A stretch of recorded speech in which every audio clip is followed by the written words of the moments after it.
Hey, buddy, Thomas here. As you can see, we are working on the front porch, and what I'm going to be doing here is making a cover so whenever you come off the front porch, this doesn't happen. You don't trip and bust your butt here and everything. I cut some wood for the neighbor down the road and everything. I've got some metal on top of the bench out there and everything. Anyways, long story short, we're going to make a porch here out of things I've got from bartering and logs I've gotten from local folks. I've already got my header board up there, if you will. It's 8 foot long. It's white cedar. It's secured onto some studs there in the wall. And then now I've got all these other pieces down here. These are a little bit longer here. We're going to cover, there'll be a little bit overhang on either side of that. But this will cover the length of the metal, which I believe is 9 or 10 foot. I can't remember right off the top of my head. And we're going to have these posts. This is one of the cedar posts right here. It's a white cedar post that has been stripped. So, and Evelyn's clearing out here because I got to actually put a concrete piece here to keep this up off the ground and everything. But that's the intent, is to strip the posts.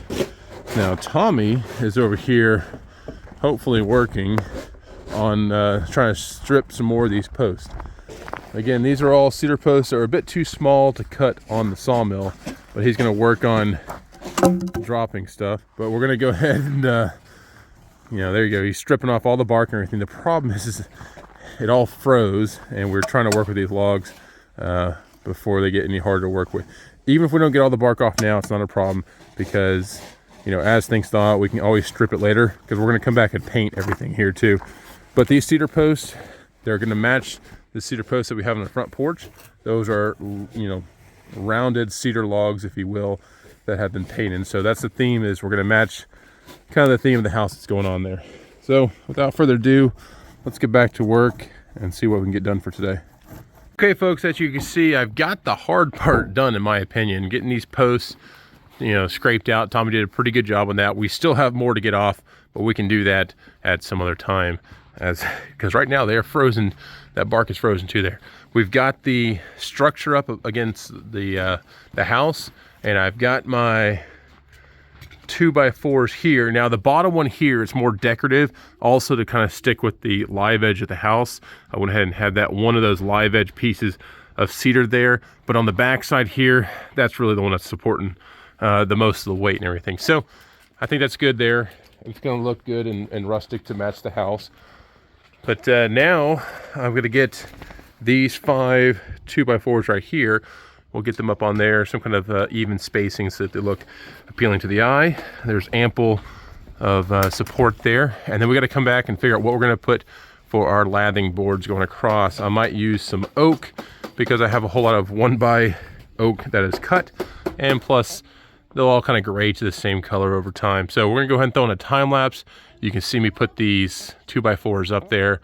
And then I got to figure out how long is the oak I have and how many do I have. But I'd like to do single pieces. And I did leave myself a little extra hang off on this side right here for growth out to the right side. I'd like to have our door to our basement covered up as well. But for the short time that we have right now, the most important thing is just above the side entrance door to the house. So let's throw in this time lapse and you can see us work like ants.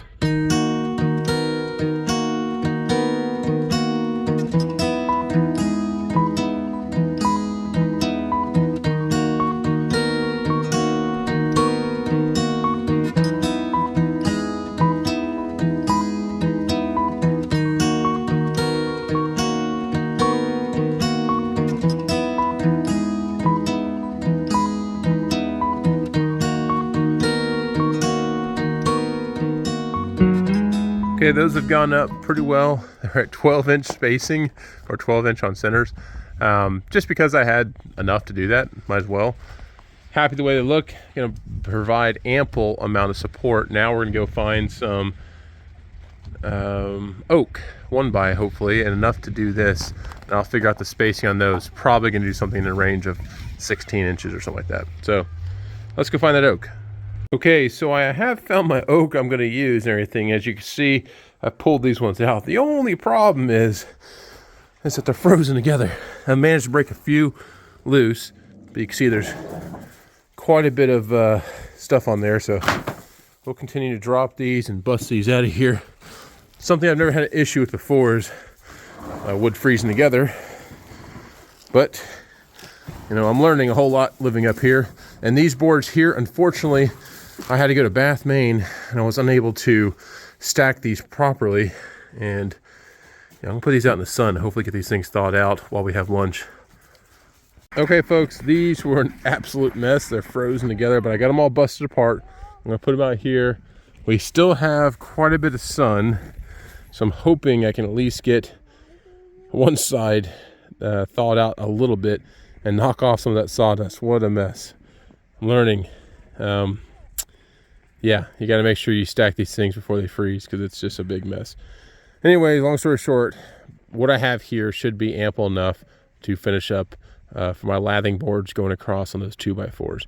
Some of these I'm gonna have to trim down, and that's okay because I need a total of 9 foot, and some of these boards aren't good in the middle, and some of them actually shattered while I was trying to break them apart. So there's that. Long story short though, I think I'll be able to piece together what I need to finish up that building there. If not, I do have another really great log over there of 1x4s, but I really wanted to use this gnarly log first because this is a small project. I don't really need the long ones, and I can get away with, you know, splicing some of these together. Well, folks, the kids are having a blast out here, and as you can see, the dogs are towing Evelyn around. That's a great use of puppy power, I guess. I mean, that's pretty funny. But as they're playing out there and having fun in this sub 30 degree temperature, I think we're around 24 degrees right now. That is just absolutely hilarious. I'm blown away by that. Anyways, long story short, we're back out here. Tommy's helped me. He has been scraping off all the ice and snow and sawdust off there as best he can with his knife. It's proved to be kind of difficult and everything, but we're getting it done. I've already got my spacing figured out. It's going to be 20-inch spacing, and at the very top there, I'm actually going to be a little bit short on boards, but I'm going to go back to the pile and grab me a 1x6 to throw across the top up there.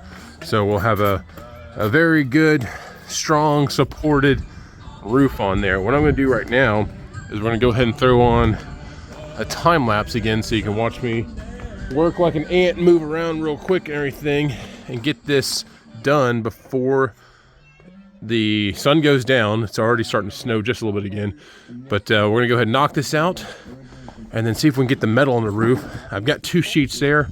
I'll have to go to the neighbor's house and go get the other sheet. I need 3 sheets to go across the top of this, and we'll go from there, so stay tuned.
Okay folks, so there you have it. We've got all of the lathing boards up, or the slats up. The front one there I did as a 1x6, and I had to tuck it in because it's not quite as long as the other ones, but that's totally fine. I just want to make sure I had a good securing point to the side of the house, so I secured it at the top there as well. Now we're going to go ahead and get some metal up here. I'm going to get my 2 pieces on there, and then go over to the neighbor's house and go get that 3rd piece. So stay tuned. I'm happy with it thus far. It's getting very, very solid, and once I add that metal to it, it's just gonna get that much more solid. Well folks, very happy the way this turned out. I worked until I couldn't work no more. I've only got a few screws to get in the middle. The only problem was the metal actually has ice on it, so getting up on top there was sketchy, and I didn't want to get up on top there. So happy with it thus far. Again, this is all got from stuff. So the wood I got for free from a buddy down the road. The metal I bartered. I cut wood for the neighbor down the road and everything. He had a whole lot of metal, so I got metal for this as well as metal for my building and some telephone poles. So the only thing that this cost me was really the screws and time. But overall, I am very happy the way that this turned out. I mean, it looks great. Very happy with it, and I think we will have very good coverage from any kind of snow onto the porch, because as you can see, it covers the entirety of the porch. Very happy with that. Next, if we do grow on to the side there and everything, we'll look at potentially adding on, but I don't know. I think I'm going to keep it the way it is. I think it looks good, and it matches the house with the live edge cedar and everything to match the cedar on the side of the house. So yeah, hope you like this video. Something different, but something we had to do, and I figured if I'm going to go ahead and do the work, might as well film it and maybe see what people think about it. Overall, though, very happy. We are enjoying and embracing the Wisconsin life. Kids are having a blast out here, as you saw earlier, but they built their igloo. We've got all the snow out there. Goats, I don't know if the goats much care for it, but they're getting used to it, I think. They put on their winter coat, and they're eating a lot of good alfalfa. All right, well, please like, subscribe. We'll see you around, and thanks for watching.